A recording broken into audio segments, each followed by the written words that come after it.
What's up, everybody? It's been a while. I joined a storytelling competition before I was ready. I've been trying to get better at speaking and storytelling, so I just said, fuck it. Let me join this storytelling competition, and I told the story. It's less than 5 minutes. It got me in the top 10, so grab some popcorn, take a seat, and let me know what you think.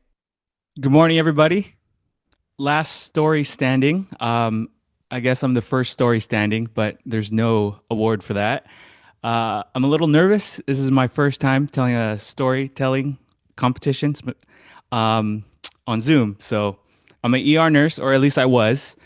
And this story takes place in an emergency room. And if you know anything about emergency rooms, you know they're very pleasant. Everyone's happy. It smells great. It's like Disneyland. But seriously, on a serious note, have you ever had a shift where you're just over it and you're just so ready to go home? For me, it was one of those shifts. I was on my last hour. And I can taste clocking out. I can taste the finish line. I was working in the front of the ER, and there was this patient hunched over, throwing up in a vomit bag, which is very common in the ER. But in between his heaving, he would go, "I need water." And little ER rule that if you don't know, if someone's actively vomiting, I can't give you water because if it goes down the wrong pipe, you can choke and more problems will happen. And he goes, "I need water." "Sir, I can't give you water because if it goes down the wrong hole, you might choke and my shift might be even longer." Anyways, this man was not pleased, and it was time for me to put an IV in him.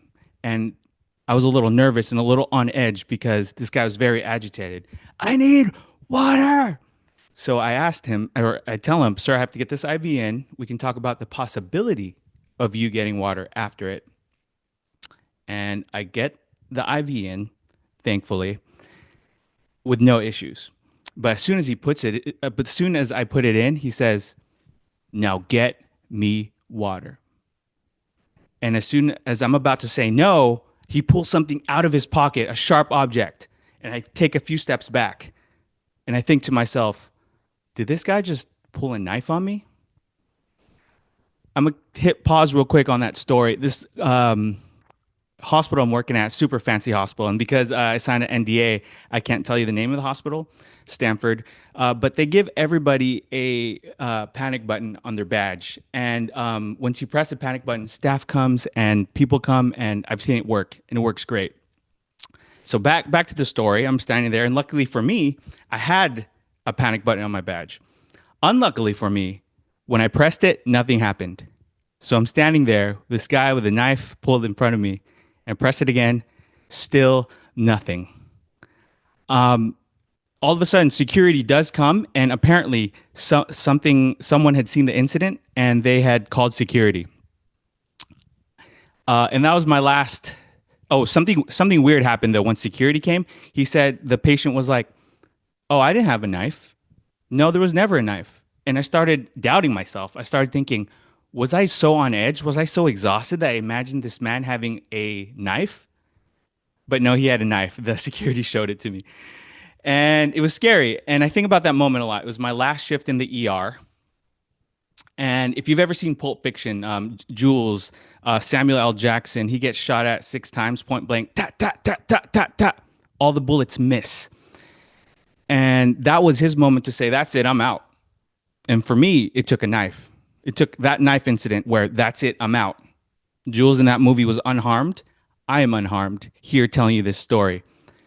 And the lesson is that you think you have that time, but sometimes you might not. Don't wait for a crisis to take action. Especially coming from the ER, I'm going to tell you that if you think you have a certain amount of time in the future, you might not always have that time. 1 minute you think you're about to clock out, and the next minute you're staring down a knife in the ER thinking, will I even make it home? So make that text, do whatever that thing is that you've been putting off, because that safety net, that panic button that you have, it might not even work. So set that date, take that one small action towards that thing that makes you uncomfortable. Because as an ER nurse, someone who's seen it all, the time you think you've had, the time you think you will have in the future, it's not always going to be there. Thank you. So what'd you think? Let me know in the comments. That was the last time I was in the ER. Thanks for watching. I appreciate you always. And if you want to watch more of my content, please do not hesitate to like and subscribe. Really helps out the channel and lets me know that I should make more videos. Should I be making more videos? That's something I ask myself every day. Should I continue this YouTube journey?